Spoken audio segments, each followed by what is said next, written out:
Where is Malaysia Airlines Flight 370?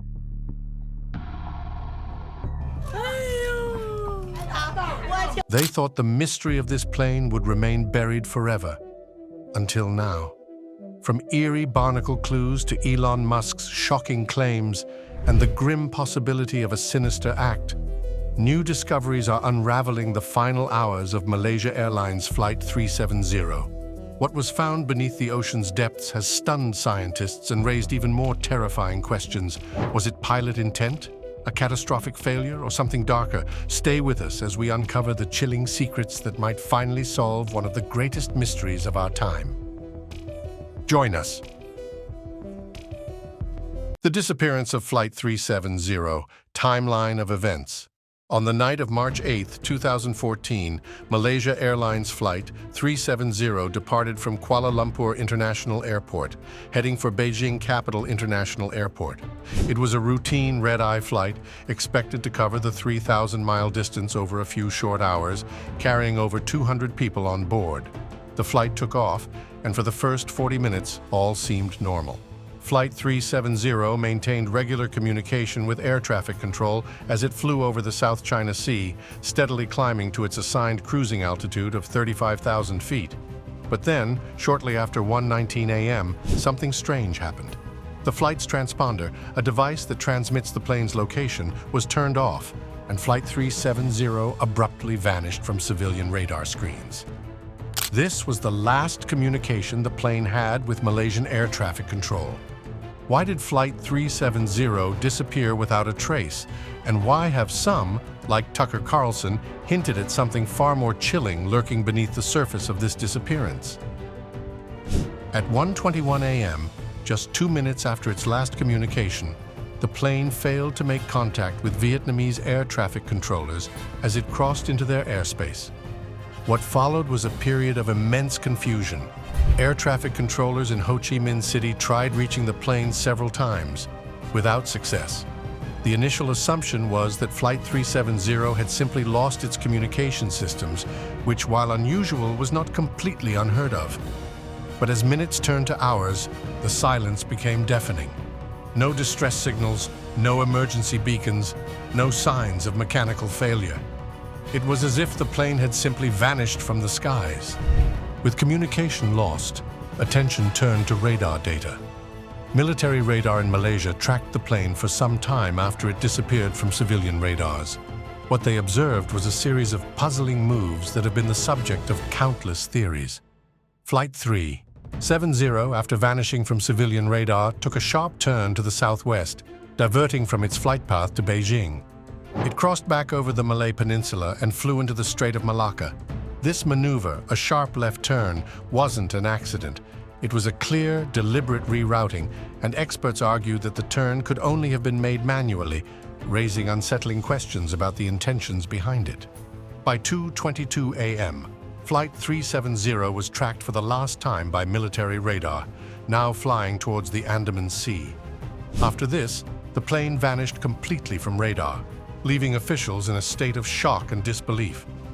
At this point, the fate of Flight 370 was anyone's guess, and panic set in. Was this an accident, or was something more sinister in play? Tucker Carlson, in one of his segments, provocatively asked whether Flight 370 had truly crashed, or if there was something far more calculated behind its disappearance, suggesting a mystery that could reshape how we view this case. In the hours that followed, search and rescue operations were launched. At first, the focus was on the South China Sea, where the plane was last known to be flying. Dozens of ships and aircraft from several countries scoured the area, hoping to find wreckage or any sign of the missing plane. As the hours turned into days, no trace of Flight 370 could be found. How on earth could a 210-foot-long plane with 239 people simply disappear without leaving a trace? The search for Flight 370 became one of the largest and most expensive operations in aviation history. And yet, after months of relentless searching, nothing was found. And 3 years later, in January 2017, the official search was suspended. The governments involved admitted defeat, stating that they had exhausted all possible leads. Theories abound, But here's what we know for sure.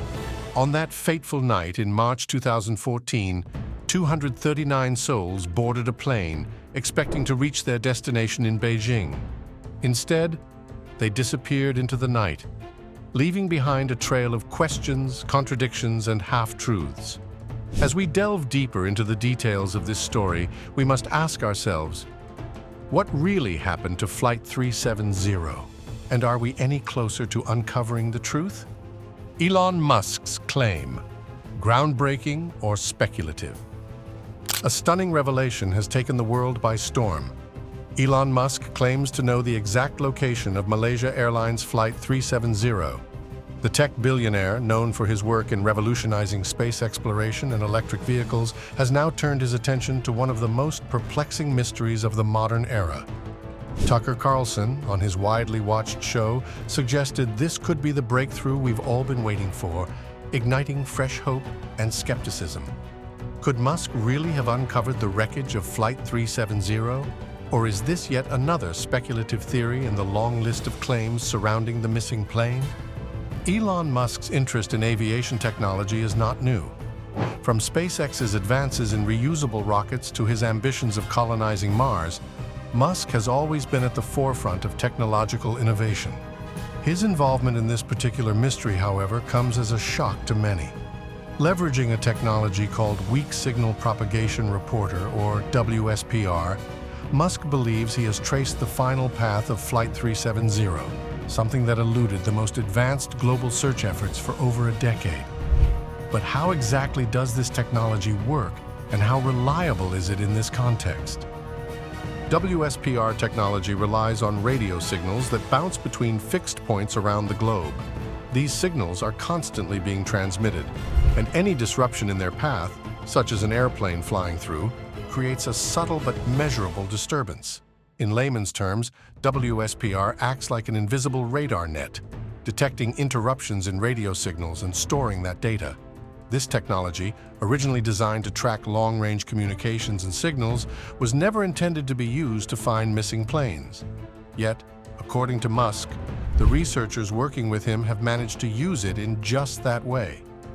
Musk and his team analyzed hundreds of WSPR signal disturbances recorded on the night of March 8, 2014, when Flight 370 disappeared. By mapping these disturbances and combining them with existing satellite data, Musk claims to have reconstructed the flight's final 6 hours after it vanished from radar. He believes the plane took a final turn, flying south into a remote region of the Indian Ocean, an area missed by previous search operations. This zone, according to Musk, is where the wreckage lies, deep beneath the waves. Now, the implications of this claim are massive. For years, search teams examined over 120,000 square miles of the Indian Ocean. They used state-of-the-art sonar, underwater drones, and other cutting-edge technologies to comb the seafloor. Yet, despite these efforts, nothing substantial was found. Musk's announcement suggests that the entire search area might have been wrong and that a critical zone was overlooked. His assertion that WSPR tracked Flight 370 through this remote region raises an important question. Why wasn't this technology considered before? One reason is that WSPR wasn't initially developed to track aircraft, and its application to aviation search and rescue is entirely new. While the concept sounds promising, aviation experts remain divided on its validity. WSPR technology operates at a high frequency, and while it can detect disruptions in signals, the accuracy and precision needed to track an aircraft's exact path over the ocean is a huge leap. Some experts argue that WSPR signals can be influenced by numerous environmental factors, such as atmospheric interference, weather patterns, and other anomalies, making it difficult to pinpoint a plane's location with certainty. Skepticism also comes from the aviation community, which has been heavily involved in the search for Flight 370. Many experts are wary of relying solely on a technology that wasn't specifically designed for tracking missing planes. After all, previous searches were guided by highly sophisticated satellite data from Inmarsat, which used handshakes or pings from Flight 370 to estimate the plane's trajectory. While these pings gave searchers an idea of the plane's southern route, they couldn't provide an exact location, which is why the wreckage has remained elusive. Musk's announcement has sparked mixed reactions from the public. On the one hand, many people are hopeful that the mystery of Flight 370 might finally be solved. Families of the victims, who have waited nearly 10 years for answers, have welcomed any new developments, no matter how uncertain. So, what if Musk is right? What if this new technology, combined with Musk's relentless pursuit of innovation, really can solve the Flight 370 mystery? If that's the case, it would mark one of the most significant discoveries in modern aviation history, ending one of the most enduring aviation mysteries of all time. The next step, according to Musk and the researchers working with him, is to launch a targeted search of the area identified by the WSPR data. This region, somewhere northeast of the previously searched zones, is said to be deep, over 4,000 meters below the surface. Any search in these waters will require advanced deep-sea exploration technologies, similar to those used in previous searches, but focused on a much smaller area. What might lie hidden in those dark, uncharted depths could change everything we think we know about the disappearance of Flight 370. A global search from the South China Sea to the Indian Ocean. How do 26 countries search the oceans for months and still come up empty-handed? The global search for Malaysia Airlines Flight 370, one of the most extensive and expensive in aviation history, began almost immediately after the aircraft vanished from civilian radar in the early hours of March 8, 2014. The initial focus of the search was the South China Sea, where the plane was last known to be flying. This area saw a massive deployment of ships, planes, and satellites from countries like Malaysia, China, Vietnam, the United States, and Australia, all scanning the sea for any sign of wreckage. But despite the intense effort, nothing was found. The scale of the international cooperation was staggering. The Malaysian government, as the primary authority in charge of the search, worked alongside nations that quickly deployed assets to the South China Sea. The United States sent military ships and aircraft to assist in the search, while China, with many of its citizens on board the flight, was one of the most invested countries in finding the missing plane. Satellites were positioned to scan the ocean's surface for any sign of debris, and search planes crisscrossed the sea, hoping to spot any floating wreckage. Yet, as days passed, the search became increasingly disorganized. The biggest setback came from a delay in sharing crucial radar data. It was eventually revealed that Malaysian military radar had detected Flight 370 making a sharp left turn and heading west, away from its original flight path. This data wasn't shared with the international teams until 4 days after the plane disappeared, leading to the initial search being concentrated in the wrong area. While teams were searching the South China Sea, Flight 370 was in fact flying across the Malay Peninsula, far off course. This delay in sharing information wasted valuable time and resources, a decision that has been heavily criticized ever since. Once the radar data was revealed, the search shifted focus entirely. Now the teams were scouring the Indian Ocean, a vast, remote, and far more challenging area to search than the comparatively shallow and well-charted South China Sea. The Indian Ocean is one of the most treacherous bodies of water on the planet, with some parts reaching depths of over 23,000 feet.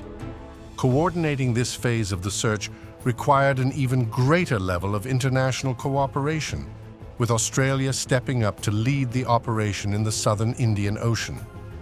The next breakthrough came from satellite data provided by Inmarsat, a British satellite telecommunications company. Inmarsat had recorded a series of hourly pings from Flight 370, essentially electronic handshakes between the plane and one of its satellites.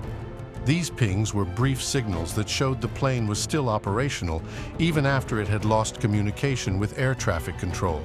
By analyzing the timing and frequency of these pings, experts were able to estimate that Flight 370 had continued flying for several hours after disappearing from radar, heading south over the Indian Ocean.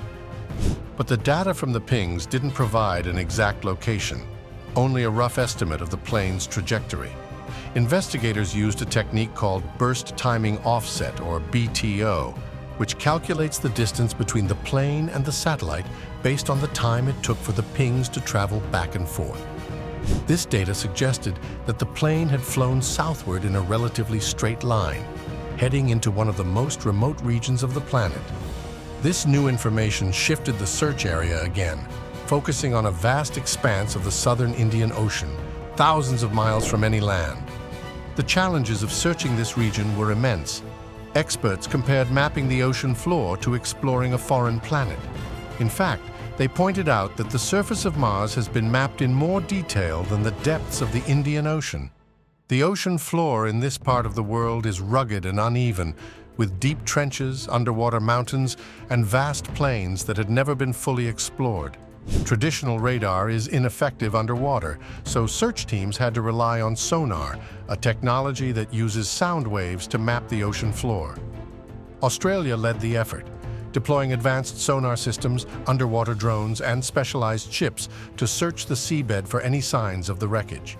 These technologies are capable of scanning thousands of feet below the surface, creating detailed maps of the ocean floor. But the sheer size of the search area made the task daunting. With no confirmed location for the wreckage, search teams were essentially looking for a needle in a haystack. In July 2015, over a year after Flight 370 disappeared, a breakthrough finally came. A piece of debris, part of the plane's wing known as a flaperon, washed ashore on Reunion Island, a small French territory in the western Indian Ocean. This was the first confirmed evidence that the plane had crashed into the Indian Ocean, giving investigators hope that they were on the right track. The discovery of the flaperon confirmed that the plane had flown far off its original course, but it also raised new questions. How did this piece of debris drift so far from the suspected crash site? Could the main wreckage still be thousands of miles away? More debris continued to wash up on shores around the Indian Ocean in the months that followed, but none of these discoveries led search teams any closer to the main wreckage. Despite the best efforts of international search teams, the vastness of the Indian Ocean and the limitations of current technology meant that the wreckage remained hidden. This search, spanning tens of thousands of square miles, involving dozens of countries and costing hundreds of millions of dollars, had yet to locate the heart of the wreckage. The discovery of debris like the flaperon was important, but it left many questions unanswered. The search was eventually suspended in January 2017 after nearly 3 years of exhaustive efforts. Yet, the discovery of debris on Reunion Island and other nearby locations only added to the mystery. While it confirmed that the plane had indeed crashed into the Indian Ocean, it raised even more questions about where the main body of the aircraft could be. How had the debris traveled so far? Could ocean currents have dispersed pieces of the wreckage across thousands of miles? And most importantly, why has the main wreckage, along with the black boxes that could provide critical answers, remained so elusive? The deeper the ocean, the darker its secrets, and the Indian Ocean may be hiding truths we are not yet prepared to uncover. Barnacle research, the newest scientific breakthrough. In a surprising turn of events, barnacles, yes, the small, stubborn crustaceans that cling to rocks and shipwrecks, may hold the key to unraveling one of aviation's most enduring mysteries. In 2023, a groundbreaking study revealed that the barnacles found on debris from Malaysia Airlines Flight 370 could provide new clues about where the wreckage might be located. The idea is simple yet fascinating. By analyzing the barnacle growth on the debris, scientists can track the drift patterns of the wreckage and ultimately pinpoint the plane's final resting place. So how can something as small as a barnacle help solve a mystery of this magnitude? It turns out that barnacles, which grow on hard surfaces like ship hulls and plane debris, can serve as a natural recorder of their environment. These crustaceans grow by accumulating layers of calcium carbonate, and the chemical composition of each layer reflects the water temperature and salinity of the environment at the time of growth. In essence, barnacles preserve a kind of environmental fingerprint in their shells, one that can reveal where they've been. Scientists working on the study collected barnacles from debris that had washed ashore. including the now famous flaperon that was found on Reunion Island in 2015. This flaperon, confirmed to be from Flight 370, had been drifting in the ocean for over a year before it was discovered. The barnacles attached to it grew during that time, offering researchers a unique opportunity to analyze the environmental conditions the debris had encountered as it drifted across the ocean. The analysis involved carefully examining the chemical composition of the barnacle shells, particularly the ratio of oxygen isotopes. Oxygen isotopes vary depending on the water temperature, which means scientists can essentially use the barnacles to reconstruct the water temperatures the debris passed through. This, in turn, provides valuable clues about the ocean currents that carried the wreckage. But here's where it gets even more interesting. Ocean currents follow fairly predictable patterns, depending on factors like wind, temperature, and the Earth's rotation. By comparing the barnacle growth data with existing models of ocean currents, scientists can estimate where the debris likely started its journey, potentially leading back to the crash site. This method, while still in its early stages, offers a fresh and scientifically rigorous approach to tracking the wreckage. The 2023 study focused specifically on the largest barnacles found on the flaperon, as they would have been the first to colonize the debris and thus recorded the earliest part of the journey. By analyzing the oxygen isotopes in the shell layers, the researchers were able to estimate the water temperatures the flaperon had encountered during its drift. This data, combined with models of Indian Ocean currents, has provided new insights into where the plane may have crashed. One of the key findings of the study was that the flaperon likely spent much of its journey in warmer waters, suggesting that the wreckage could be located further north than previously thought. This challenges earlier search efforts, which focused on the southern Indian Ocean, an area known for its colder waters. If the barnacle data is accurate, it could mean that the initial search zones were too far south, and that the wreckage is located in a completely different part of the ocean. Of course, this research is still in its early stages, and there are limitations to what barnacle analysis can tell us. For one, barnacles don't provide an exact GPS location. They offer clues about water temperature and, by extension, potential ocean currents. But when combined with other data, such as satellite pings and drift analysis, the barnacle research could help narrow down the search area significantly. The future possibilities for barnacle research are intriguing. If scientists can continue refining their techniques, barnacle analysis could become a valuable tool in marine forensics, helping investigators track not just plane wreckage, but also shipwrecks and other lost objects at sea. It's a novel approach that leverages nature's own processes to solve human mysteries, a perfect example of how science can find solutions in the most unexpected places. One of the most exciting aspects of this research is the potential to combine it with existing data from other sources. The Inmarsat satellite pings, for example, provided a rough estimate of the plane's trajectory, but the search area based on that data was massive, hundreds of thousands of square miles. Barnacle analysis could help narrow that down, providing a more focused search area for future expeditions. Similarly, drift analysis, which looks at how ocean currents would have carried the debris, can be refined using barnacle growth data to make more accurate predictions. So, what does this mean for the search for Flight 370? While barnacle research alone won't provide all the answers, it's a promising new tool in the quest to solve this mystery. Combined with other scientific methods, it could bring investigators closer to locating the wreckage, which has remained elusive for nearly a decade. By understanding the ocean currents and water temperatures, we can start to piece together the final movements of Flight 370, providing closure for the families who have waited so long for answers. In the end, this study is a reminder that science is constantly evolving, and that sometimes the smallest things, like barnacles, can have the biggest impact. Will this research finally lead to the discovery of the wreckage? Only time will tell, but it's a promising step forward in a search that has captivated the world for nearly a decade. Theories behind Flight 37. Zero's disappearance, pilot suicide, or system failure. The disappearance of Malaysia Airlines Flight 370 has given rise to a wide range of theories, with the most prominent focusing on either intentional human intervention or catastrophic technical failure. The mystery is deepened by the lack of any clear evidence from the wreckage, meaning that what happened on board remains unknown. Nonetheless, experts and investigators have pieced together several theories that attempt to explain how a modern aircraft could vanish from radar and evade discovery for nearly a decade. One of the most controversial theories revolves around the idea that the plane's captain, Zahari Ahmad Shah, may have deliberately caused the crash in an act of destruction.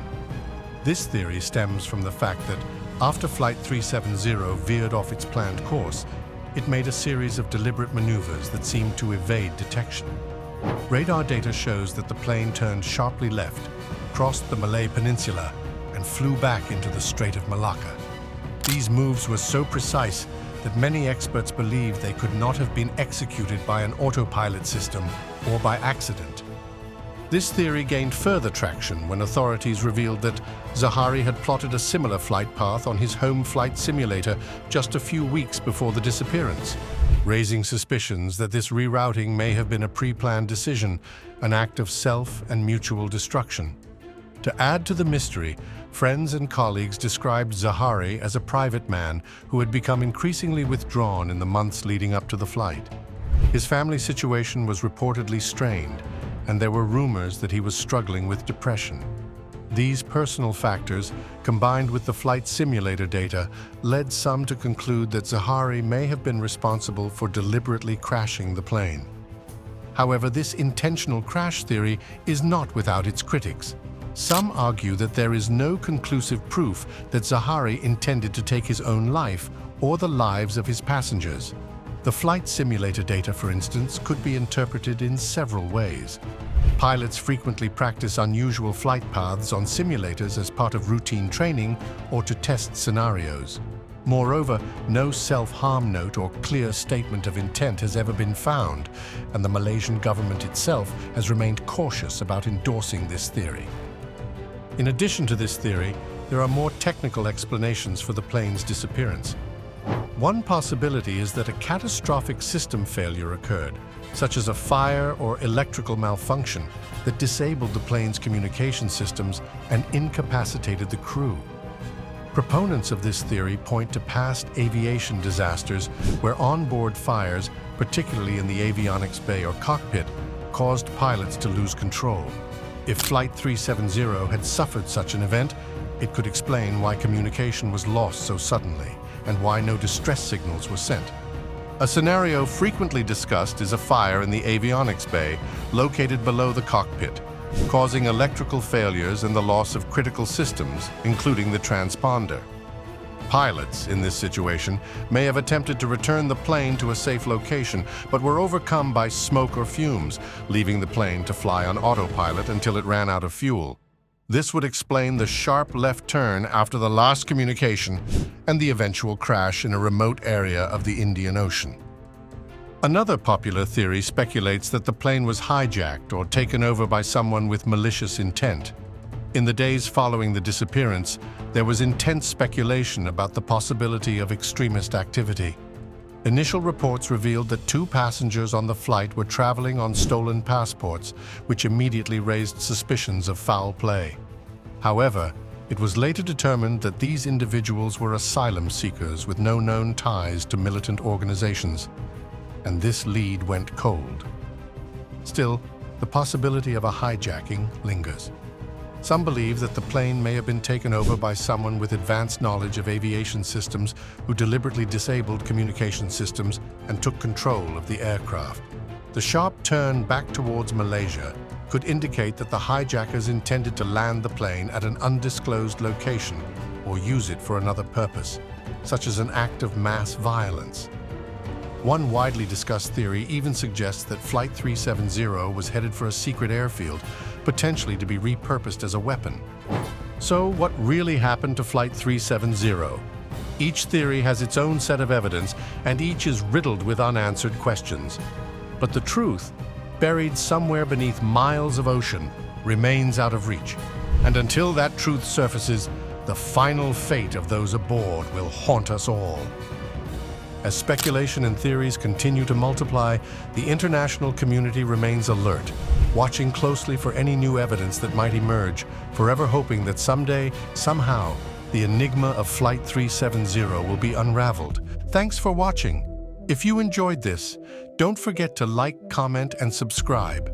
Click the next video for more exciting content.